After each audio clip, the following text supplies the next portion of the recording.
Hi, everybody. My name is Meredith, and I am going to be giving to you today a message from your healthy voice on the topic of planning. So, my first question is, have you ever heard the phrase, we plan and God laughs?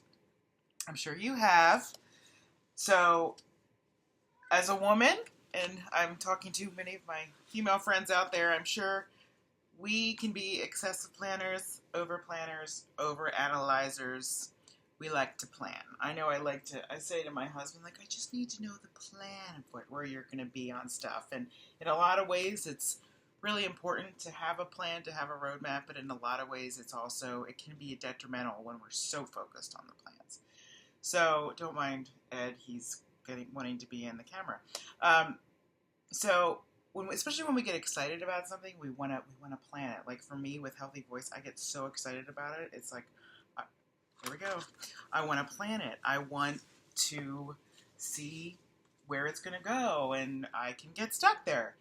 So here's one of the things I'm going to tell you. The good news is that we don't have to have it all figured out. It's God who's got it all figured out. And there's a lot of times where we're in the middle of over planning and anxiety and freaking out about it, and we got to go, oh, wait, God's got this.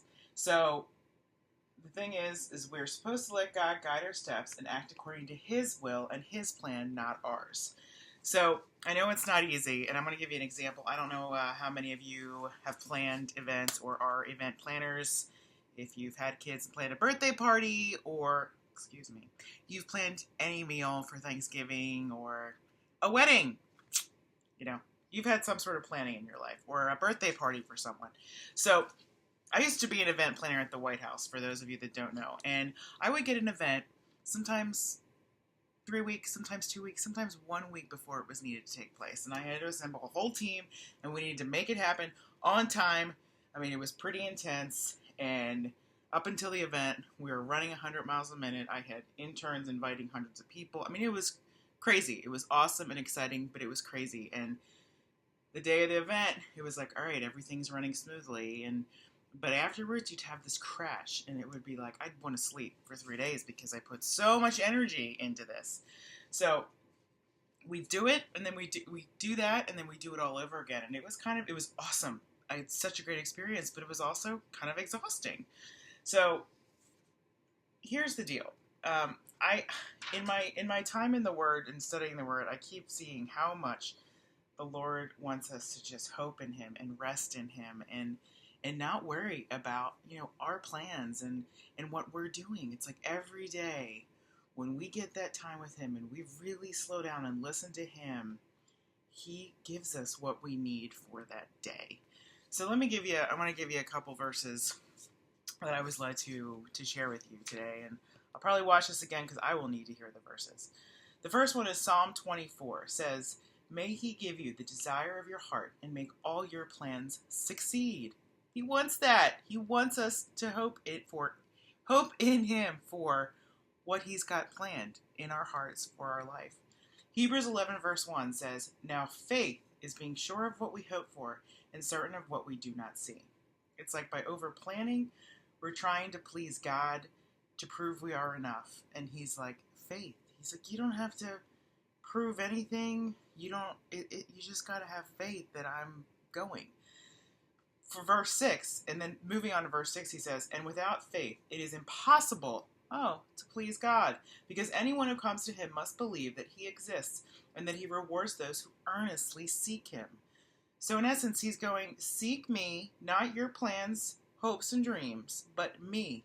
And I tell you, in the past few weeks, He has revealed so much to me. I said to a friend last night, in recovery, we really live life a day at a time, but in the past few weeks, I've been like, okay, He gives what we need every day to live our life. With Healthy Voice, He's doing so many amazing things. I can't wait to share, with what He's doing just in these little, moments with Him when I listen to Him and I'm not jumping into my plans and He's going, okay, this. And I think we have to do that a lot more. And I tell that to myself because I have to remember how much clarity He gives me when I'm listening to Him. So we kind of have to just get out of our own way and our own planning and just let him guide our steps. So here's what he says in Proverbs 21:5. The ESV version says, "The plans of the diligent lead surely to abundance, but everyone who is hasty comes only to poverty." Wow, that one hit me today.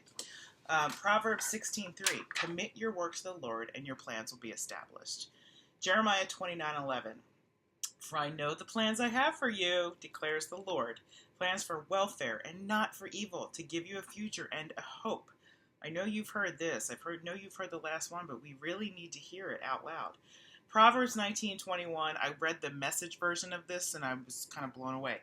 "We humans keep brainstorming options and plans, but God's purpose prevails." And maybe that doesn't apply to you, but for me, I know I love to brainstorm. I used to work in the strategy department when I worked on the campaign and back at the White House. It's like, that's what we did.